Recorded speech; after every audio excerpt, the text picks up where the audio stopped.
앞에 사진 한 장을 한번 볼까요?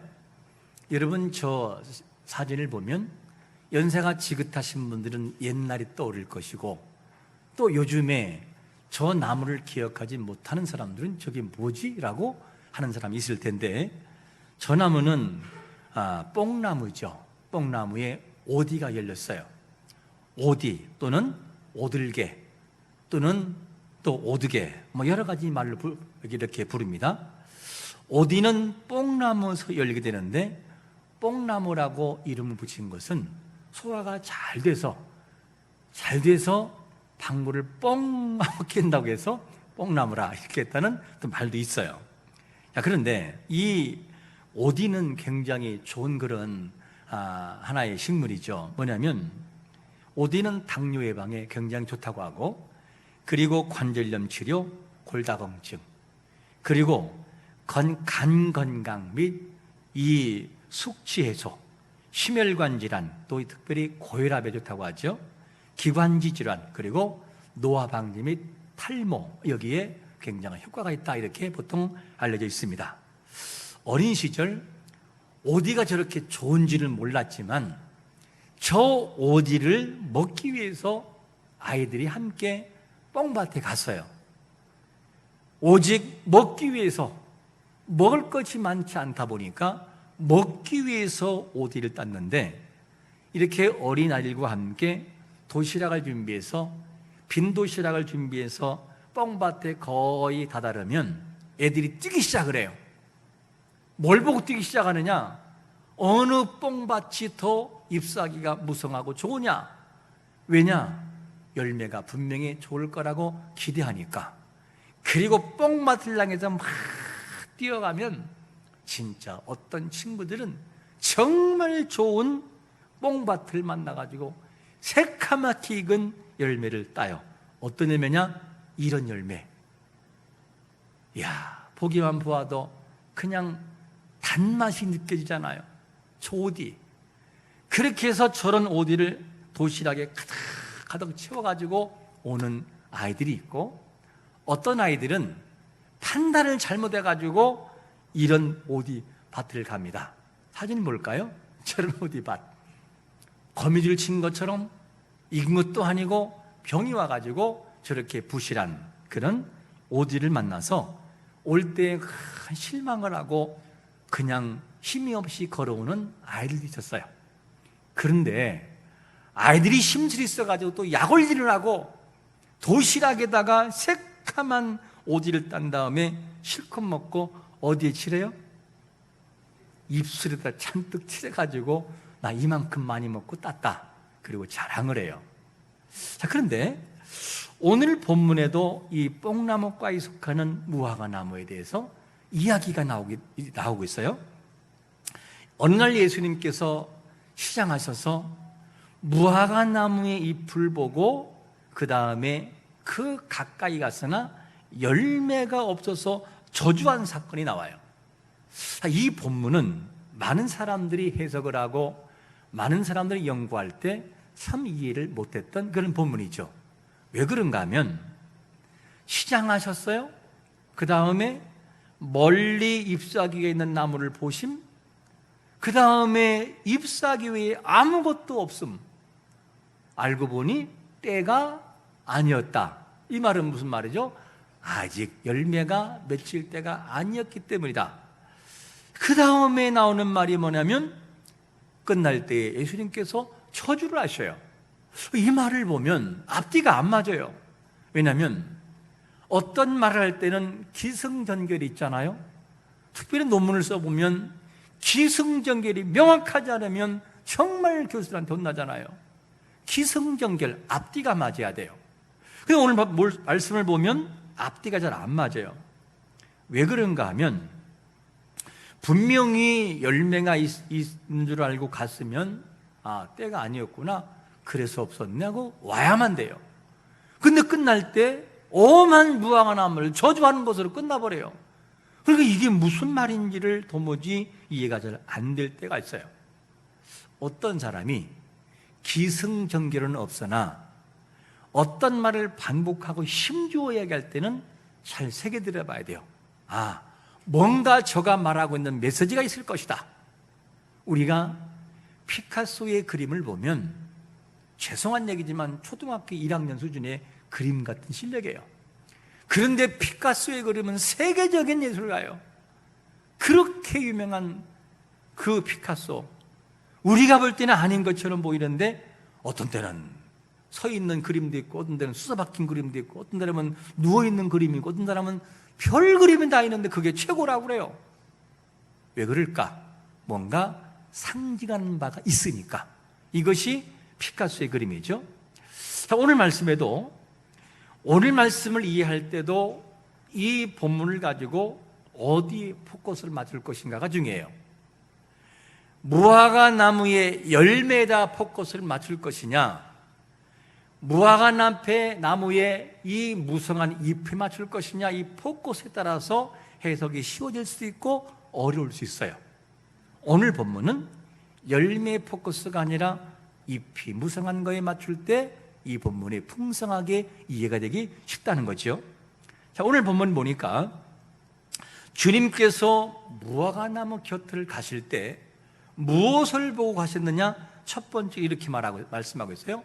잎사귀 있는 한 무화과 나무에게, 잎사귀가 있는 이 내용을 한번 13절 보시면 이렇게 말합니다. 멀리서 잎사귀 있는 한 무화과 나무를 보시고 혹 그 나무에 무엇이 있을까요? 가셨더니 가서 보신 즉 잎사귀 외에 아무것도 없더라. 이는 무화과의 때가 아닙니다. 이 내용을 보면 멀리 있는 나무를 향해 가신 것은 열매를 보고 갔어요? 잎사귀를 보고 갔어요? 잎사귀를 보고 간 거예요. 그 나머지는 기대요, 기대. 저 정도의 잎사귀라면 아마 열매도 충실하겠지라는 기대감. 이것이 예수님께서 가신 모습이었어요. 자, 이 말은 무슨 말이냐? 잎이 무성하니까 당연히 열매도 무성하겠지 하는 기대감. 기대는 모든 사람에게 있어요. 부모들도 자녀에게 거는 기대가 있어요. 똑같은 자녀이지만 부모가 볼 때 야, 쟤는 이거에 좀 탁월한데? 그러면 부모가 벌써 투자하는 게 달라요. 이 아이가 공부를 잘하면, 죄송한 얘기지만 그 아이에게는 도시락을 2개를 싸줘요. 너 공부 더 많이 하고 와라. 근데 공부에 전혀 관심이 없는 아이는 어떻게 해요? 말썽만 안 부려도 감사한 일이죠. 이렇게 해석이 달라질 수 있어요. 자, 그런데 오늘날 우리에게도 부모들이 큰 기대를 걸어요. 그런데 어떤 자녀는 부모의 기대 이상으로 부응하는 자녀가 있고, 어떤 자녀는 전혀 부응에 도달하지 못하는 자녀가 있어요. 그런데 중요한 것은 뭐냐면, 그래도 우리가 잊지 말 것은 주님이 이 땅에 오실 때까지는 우리의 모든 기대가 끝난 것이 아니라는 거예요. 이거를 기억하면서 오늘 본문 함께 보충할 설명, 고린도서 6장 9절 말씀을 꼭 잊지 말아야 돼요. 무명한 자 같으나, 같이 시작. 무명한 자 같으나 유명한 자요, 죽은 자 같으나 보라 우리가 살아있고, 징계를 받은 자 같으나 죽임을 당하지 아니하고, 근심하는 자 같으나 항상 기뻐하고, 가난한 자 같으나 많은 사람을 부유하게 하고, 아무것도 없는 자 같으나 모든 사람을, 할렐루야. 바울이 하나님의 일하심을 일할 때 너무 어려웠어요. 그런데 실망하지 않은 이유가 뭐냐면 자기를 부르신 하나님을 확실히 믿었기 때문에요. 그러니까 나는 비록 내 모습이 지금 가난해 보이고 가진 것처럼 가지지 않은 것처럼 나는 가난하지 않고 나는 가진 자다. 왜냐? 하나님을 통하여 그거를 믿었기 때문에. 이거를 이 바울이 고백하고 있는 것을 봐요. 그러므로 부모가 거는 기대이든 누가 거는 기대이든지 간에 우리가 가질 마음은 뭐냐면, 내가 지금 부모가 거는 기대가 나의 현실 성년에 이르러서 이 정도로 할지라도 포기하지 말자. 왜냐? 주님이 와야 그 기대가 끝나는 거지, 주님이 오실 때까지는 기대가 아직 끝난 것이 아닌 것을 믿고 감사하면서 최선을 다하다 보면 열매가 맺힐 때가 오는 걸 믿으시기를 축원합니다. 이 기대가 우리 앞에 반드시 있어야만 돼요. 그래서 항상 우리는 이 땅에서 충성할 기회가 아직도 있어요. 언제든지 충성할 수 있어요. 혹시 여러분 나에 대한 기대, 그리고 다른 사람이 나를 바라본 기대가 내가 볼 때 혹시 약해서 실망하거나 좌절하십니까? 나는 이미 다 늙었어, 이제는 안 돼 라고 하는 분이 있습니까?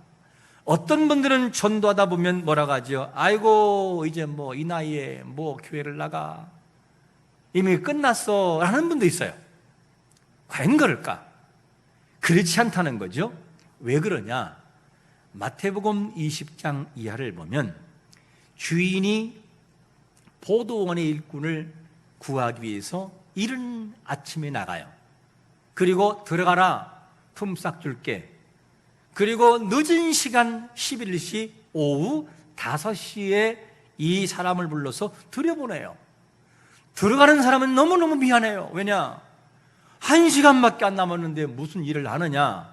그런데 신기한 것은 이른 새벽에 불러 들여보낸 자나 늦게 부른 자에게도 각각의 뭘 주느냐? 품삯을 주더라는 거예요. 그러므로 주님이 오실 때까지 끝난 것이 아니라 아직도 일할 기회가 있음을 기억하고 온전한 마음을 가지고 충성을 다하는 자가 되시기를 축원합니다. 그래서 매일매일의 삶 속에서 깨어 있어야 돼요. 나이 상관없고 건강 상관없고 가진 거 상관없고 배운 거 상관없이 하나님 우리를 사용할 때가 반드시 있다는 거예요. 자, 그러면 이와 같이 부모가 자녀에게 기대가 있다면 그러면 우리 하나님은 우리에게 어떤 기대를 가지고 있을까 하는 질문이에요. 하나님은 대체 우리를 향해 어느 정도의 기대를 갖고 있을까? 이 질문입니다. 자, 하나님은 모든 사람에게 거는 기대가 반드시 있어요. 근데 중요한 것은 뭐냐면 우리를 아는 만큼만 기대를 건다는 거예요. 우리를 아는 만큼만. 다른 말로 말하면 내가 할 수 있을 만큼만 기대를 걸지 그 이상 기대를 걸지 않아요. 내 자녀가 다리에 장애를 딛고 있는데 그 자녀에게 100m를 12초 8에 기대한다는 것은 바보스러운 부모예요. 그렇게 할 수 없어요. 안 되는 건 안 되는 거예요. 그러면 하나님은 우리에게 그런 기대가 어느 정도일까? 아까 아는 만큼 그대를 건다고 그랬어요. 그러면 하나님은 우리를 어느 정도 아실까? 질문해요. 시편 139편 16절 보니까 같이 읽어볼까요? 시작. 내 형질이 이루어지기 전에 주의 눈이 보셨으며 나를 위하여 정한 날이 하루도 되기 전에 주의 책에 다 기록되었나이다. 이 말씀을, 내 형질이라 이 말씀을 원문의 뜻을 좀 빌리면 형체를 갖추지 못한 덩어리일 때 이 말이에요. 원문에서는. 다른 말을 말하면, 우리 쉬운 말로 말하면 이제 아직도 모양도 없는 핏덩어리일 때, 그때 하나님이 우리의 모습을 보셨다 이렇게 말해요. 왜냐? 전지전능하신 그분은 과거, 현재, 미래의 개념이 아니라 그냥 현재예요. 왜냐? 과거도 여기서 보고 미래도 현재처럼 같이 보시니까 그냥 현재예요. 하나님에겐 현재예요. 그냥 모든 것이 현재. 우리만 과거, 현재, 미래일 뿐이지.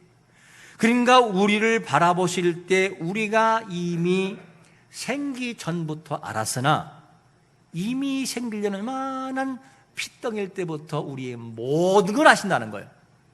그러면 그 전지전능하신 하나님이 우리에게 맡길 때 어떻게 맡길 것인가? 너무나 정확하게 맡긴다는 거예요. 정확하게. 우리를 너무 잘 알기 때문에, 너무 잘 아셔서 그렇게 맡기고 우리의 이름을 이미 전부 기록해 놓았다는 거죠. 이 정도로 아신다면 하나님이 우리를 얼마나 잘 아는지가 너무나 크게 짐작이 가요. 하나님은 우리를 너무 잘 아시고 할 수 있을 만큼만 맡기고 요구한다는 거예요. 이 원칙이 항상 살아있는 사람들에게는 열심히 한다는 거죠. 왜냐? 우리가 우리의 모습을 잘 모르고 하나님이 우리에게 얼마를 맡겼는지를 모르기 때문에 나는 이만큼 생각하지만 하나님은 아니, 그 정도는 아니야. 어떤 때는 나는 이만큼밖에 안 돼. 그런데 아니, 그거 아니고 너 더 큰 거야 라고 하기 때문에 열심히 일할 수밖에 없어요. 그래서 어떤 사람들은 맡겨준 모든 것을 받을 때 그 일에 열심히 충성해서 주인의 뜻에 부응하는 사람이 있는가 하면 주인의 뜻에 전혀 부응하지 못하는 사람도 있어요. 그 내용을 어디서 볼 수 있느냐? 마태복음 25장 이하를 보면 주인이 종들을 바라볼 때 정확하게 봐요. 어떻게 보느냐? 한 종에게 예를 들면 이런 거죠. 김서방 잠깐 와보게. 이거 5달란트네. 5개니까 이걸 가지고 장사해서 좀 남기게. 이렇게 말했어요. 그리고 박서방 자네는 2개만 가지고 일을 하면 되겠네. 그리고 오서방 자네는 하나만 가지면 일하면 되겠네 라고 주인이 명확하게 알고 맡겼어요. 이렇게 맡겼는데 일하는 방법들이 달라요. 5개와 2개를 가진 자는 열심히 일을 해서 생산적으로 남겨놓아요. 그런가 하면 하나를 가진 이 사람은 주인을 오해해요. 우리 주인은 이런 분이야. 이럴 거야. 그 오해를 해요. 우리도 하나님이 일할 때 하나님의 자녀이지만 어떻게 일을 하냐면 어떤 사람은 내가 이렇게 이 세상 태어났는데 나는 이런 사람이야 그러면서 우리 자신들이 너무너무나 엉망인 사람으로 생각을 하고 상처 입은 마음을 가지고 일할 때가 있어요. 어떤 사람은 분명히 좋은 뜻을 가지고 일을 맡겼는데 생각하는 사고가 뭐냐? 상처 입은 생각 가지고 오해를 해서 할 수 있는 것도 못하게 만들어놔요. 이 한 사람이 그런 상처가 있어서 그런지는 알 수는 없으나 그런데 이 사람에게는 주인을 오해하는 잘못된 사고가 있었어요. 그래서 이 사람은 뭐가 되느냐? 주인에게 큰 책망을 받아요. 5개와 2개를 받은 사람은 잘했구나 하고 칭찬을 받는데 하나를 가진 이 사람은 주인의 오해해서 큰 책망받고 이 약하고 게으른 종아 그러면서 책망을 들어요. 잎사귀가 있는 무화과 나무의 열매에 대한 기대가 있듯이 하나님도 우리에게 거는 기대가 있다는 거예요. 이 거는 기대가 분명히 있는데 그런데 사람들이 생각할 때 어떻게 생각하느냐? 다른 사람들이 우리를 볼 때 바라보는 외형의 기대가 있어요. 저 집사님은 이 정도의 사람이야 하고 보는 관이 있어요. 앞에 있는 저도 판단하려고 해서가 아니고 성도가 400명 돼도 400명 되는 성도를 하나하나 이미지를 다 그리고 있어요. 왜? 경험을 통해서 이미 그려지고 있어요. 안 그리려고 해도 그냥 자연적으로 그려져요. 여기 여러분들도 담임 목사를 바라보는 시선과 관이 각각 달라요. 왜? 저 사람은 오랫동안 저와 이야기해보고 경험해보니 우리 목사님 이런 분이야. 저분은 또 다르게 생각할 수 있어요. 관이 달라요. 그런데 사람이 살아가면서 힘들어지는 것이 뭐냐면 나는 그렇지 않은데 저 사람이 나를 이렇게 봐주고 있어요. 그러니까 저 사람을 실망시키지 않기 위해서 나는 그렇지 않지만 그렇게 된 사람처럼 하기 위해서 굉장한 억압과 굉장한 갈등들이 생겨요. 저 사람이 나를 실체를 알면 어쩌지? 이러고 마음에 두려움이 있어요. 그리고 실제 그렇지 않은 나의 모습을 보존하기 위해서 그렇게 발버둥 치고 있어요. 여러분, 이런 시선으로부터 자유하고 이제부터는 하나님이 나를 바라보는, 정확하게 바라보시고 그런 기대에 부응하기 위해서 자유하게 일하는 자가 되시기를 축원합니다. 그러면 얼마나 행복하겠어요. 그 기대가 진짜 기대라는 것이죠. 그래서 우리가 살아가는 모든 삶 속에서 이제는 다른 사람의 나를 바라보는 기대에 내가 말려들지 말고 하나님이 나에게 거는 기대, 그 기대와 내가 나를 바라보는 기대를 조금씩 거리를 좁혀가야 됩니다. 그 모습이 되어질 때 우리는 정말 자유하고 행복할 수 있어요. 그래야 주님이 우리를 볼 때도 기뻐하시고 우리 또한 우리를 볼 때도 자유하게 살아갈 수가 있다는 것이죠. 이렇게 해서 주님은 무화과 나무에게 기대를 걸었어요. 그러면 무화과 나무에 기대를 걸었는데 그 기대는 어떻게 끝날까? 두 번째로 이렇게 돼버리죠. 잎사귀 외에 뭐라고요? 아무것도 없다는 거예요. 잎사귀 외에. 이 내용을 보면 13절 하반절에서 뭐라고 말씀하느냐? 가서 보신즉 잎사귀 외에 아무것도 없더라. 이는 무화과의 때가 아님이니라. 이 내용을 보면 멀리서 볼 때는 분명히 있을 것 같았어요. 왜냐? 무화과 나무 잎이 저 정도라면 당연히 열매도 있겠지. 기대를 걸었는데 막상 가까이 가보니까 와, 너무 실망스러워요. 잎이 무성한데 열매는 아무것도 없어요. 그러니까 주님이 너무너무 실망해서 그 나무에게 뭐 하느냐? 저주를 하고 하는 이 모습을 보게 됩니다. 이 비유에서 왜 이렇게 때가 아닌데 이 나무를 저주하실까? 그것은 뭐냐면 하나의 상징적인 모습이 있는 거죠. 열매가 없이 무성한 이스라엘을 책망하고 있는 거예요. 열매는 없는데 겉은 굉장히 무성해요. 그런데 그것으로 만족하고 요구면 돼. 열매는 중요하지 않아. 그런 모습의 백성들을 하나님께서 그냥 과감하게 책망하고 있는 것이죠. 열매가 없다면 잎사귀도 없어야 정상이라고 보는데, 그런데 잎사귀만 자랑하면서 무성하면서 사람들을 수없이 속여가요. 주님은 신이기 때문에 그걸 아시고 교훈하기 위해서 그 잎사귀를 보고 가졌지만, 보통의 사람들은 얼마나 많이 속았겠어요. 와, 저기 열매가 있겠다 하는가 아무것도 없네. 속고 계속 속는 거죠. 한마디로 말하면 이스라엘의 외식을 지적하는 거죠. 하나님이 제일 싫어하는 것이 뭐냐면 교만죄와 외식죄예요. 교만한 마음과 외식은 아주 하나님이 싫어하셔요. 바리새인과 서기관들처럼 이 경건의 열매는 전혀 맺히지 못해요. 이 경건의 모양은 있지만 열매가 없어요. 한마디 말하면 너무나 외식적이에요. 그러니까 그들은 모양만 가지고 있으면서 스스로 속고 있어요. 스스로. 나는 바리새인들이고 서기관, 내가 얼마나 율법을 많이 외우는데 나 정도만 하라고 그래. 나 정도도 못한 사람이 얼마나 많은데, 기도 얼마나 내가 성배에 가서 기도 많이 하는데 나 정도만 하라고 그래. 저 사람은 그거 못하잖아. 이러면서 자기 스스로 속고 있어요. 뭐에?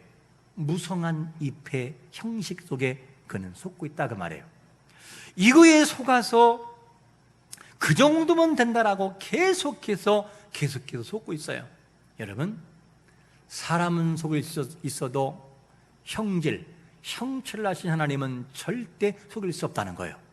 그러므로 하나님이 우리를 바라보실 때 뭐라고 말씀하실까?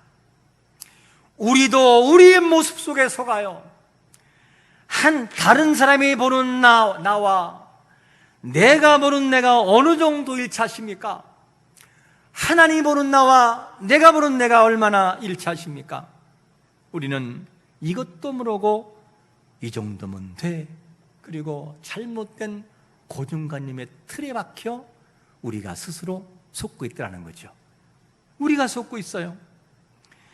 더 기도해야 되고, 더 많이 울어야 되고, 더 많이 몸부림쳐야 되는데 우리는 이 정도면 됐어, 이 정도면 괜찮은 사람이잖아 하면서 우리 스스로가 속고 있더라는 거예요.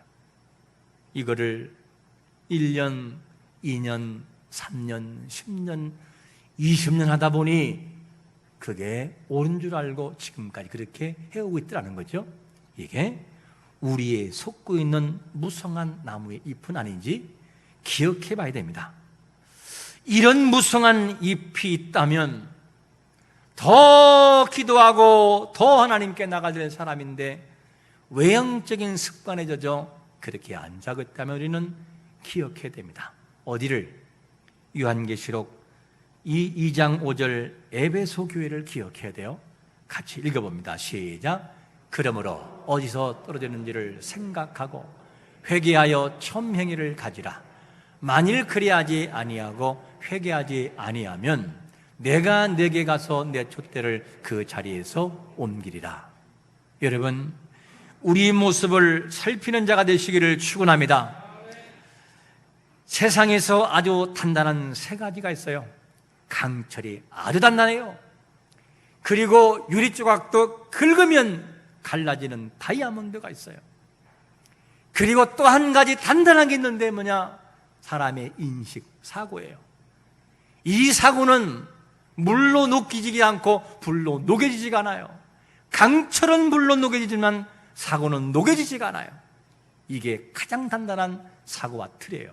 그래서 우리 자신들의 잘못한 딱딱한 인식, 그동안 늘 해왔던 습관이 옳은 줄만 하고 있다면 우리는 정말 회개해야 돼요. 매일의 삶 속에서 하나님이 나에게 말씀하는 그 내용을 통해서 자신을 반성하고 회개하고 돌이키면서 매일의 삶 속의 경건을 통하여 그 입술을 통해 나오는 찬양을 통해 하나님을 앞에 영광 돌리시기를 축원합니다. 그렇지 않으면 우리는 외식의 병에 들 수밖에 없다는 거예요. 외식, 이 고정관념의 틀은 참 무서운 틀이에요. 이거를 깨트리지 않으면 하나님 앞에 더 나은 모습으로 사용될 수가 없다는 것이죠. 그래서 우리 자신들은 잘하고 있어라고 하는 이 모습 때문에 잘못하면 하나님을 힘들게 할 수 있어요. 열심히 다 하나님을 기쁘시게 하는 것은 아닙니다. 왜냐하면 바울이 되기 전에 사울의 그 모습은 유대교에 빠져서 열심히 감당했던 사람이었어요. 너무 열심히 사람이었어요. 그런데 그 열심이 잘못된 열심이다 보니까 주님이 뭐라고 하냐 이렇게 말씀해요. 사도행전 9장 4절에 보니까 땅에 엎드러져 들음에 소리가 있어 이르시되 사울아 사울아 내가 어찌야 나를 뭐하느냐? 박해하느냐. 사울은 열심인데 주님은 왜 박해하느냐, 내가 너무 힘들다 이렇게 말해요. 잘못된 열심이 이렇게 만들어 놔요. 잘못된 우리의 고정관념에 사로잡힌 틀은 없으십니까? 우리가 주님을 힘들게 하는 것은 혹여 오늘 말씀에서 멀리서 볼 때 열매가 있는 것처럼 보였으나 무성한 잎만 있어서 무성한 잎을 보고 가신 주님께서 속으신 것처럼 보이는 모습처럼, 행여 우리가 주님을 힘들게 하는 것은 외식은 아닌지, 잘못된 틀에 박혀 이 정도면 괜찮아, 잘하고 있어 라는 오해스러운 판단, 그리고 우리의 잘못된 고정관념이 주님을 가장 힘들게 하는 건 아닌지, 고정관념의 잘못된 틀을 깨트려버리고 하나님이 그 시간 준 말씀을 통하여 나에게 회개하고 통해야 될 모습을 통해 더 하나님이 크게 쓰고 싶은데, 저는 주님 이 정도면 돼요, 저 같은 사람이 있으면 나와보라고 그래 주님 하는 고정관념의 잘못된 틀이 주님을 힘들게 하는 건 아닌지, 더 쓰고 싶지만 쓸 수 없는 틀에 갇혀있는 우리의 모습은 아닌지를 기억해 봐야 돼요. 이거라면 주님이 많이 우리 때문에 힘들어 하실 것입니다. 오늘 본문 속에서 왜 때가 아닌데도 불구하고 열매가 없는 무화과나무에게 이런 일을 행합니까? 14절을 제가 읽겠습니다. 예수께서 나무에게 말씀하여 이르시되 이제부터 영원토록 사람이 내게서 열매를 따먹지 못하리라 하시니 제자들이 이를 듣더라. 이 내용에 뭔가 우리에게 교훈하는 상징성이 있지 않겠어요? 하나님 우리에게 거는 기대가 분명히 있는데 그 기대를 통해 하실 일이 있는데 우리는 완전히 그 기대에 빗나가서 우리의 교만한 마음, 우리의 가식적인 틀, 우리의 외형, 우리의 습관, 우리의 모든 것들이 주님을 힘들게 해서 더 이상 우리를 쓸 수 없게 만드는 그런 모습 아닌지. 주님은 우리에게 맡길 때 정확하신 분이에요. 왜냐? 우리를 너무 명확하게 하시는 분이기 때문에 정확한 달란트나 정확한 은사를 맡겨 일하십니다. 그래서 우리는 그 주님의 부흥에 일하며 나가야 돼요. 잊지 말 것은 주님을 우리에게 정확하게 맡겼기 때문에 해야 할 하나의 원칙이 있어요. 그게 뭐냐? 고린도전서 4장 2절을 같이 읽어볼까요? 시작. 그리고 맡은 자들에게 구할 것은 충성이라는 거예요. 충성스럽게 감당하라는 거죠. 잎이 무성한 거에만 몰두하지 말고 열매만 집착하지 말고 나에게 맡겨진 것이 몇 개가 됐든지 간에 열심히 감당하고 믿음으로 감당하고 겸손하게 감당하고 오늘도 틀을 깨고 나에게 주시는 메시지 속에 하나님의 메시지 속에 마음을 통해하는 마음을 가지고 열어놓으면 그 충성이 곧 뭘 만드느냐? 놀란 열매를 겸하여 만드는 것을 믿으시기를 축원합니다. 이런 자세가 필요해요. 멀리서 보는 나와 가까이서 보는 나는 어떻게 다릅니까? 서로 다른 부분이 우리에게 없을 수는 없어요. 그러나 그것을 한 번에 다 이룰 수는 없으나 오늘도 한 걸음, 내일도 한 걸음, 모레도 한 걸음 조금씩 좁혀 나갈 때 하나님이 우리에게 잘했다 칭찬하실 것이고 우리가 우리를 바라볼 때도 만족스러운 삶을 살아가게 될 것을 믿고 한 주 동안도 우리의 조금 멀어진 관계들 이 틀에서 점차적으로 조금씩 좁혀나가는 노력하는 자, 충성하는 자, 성숙된 자의 삶을 살아가기를 예수 그리스도의 이름으로 축원합니다. 아멘.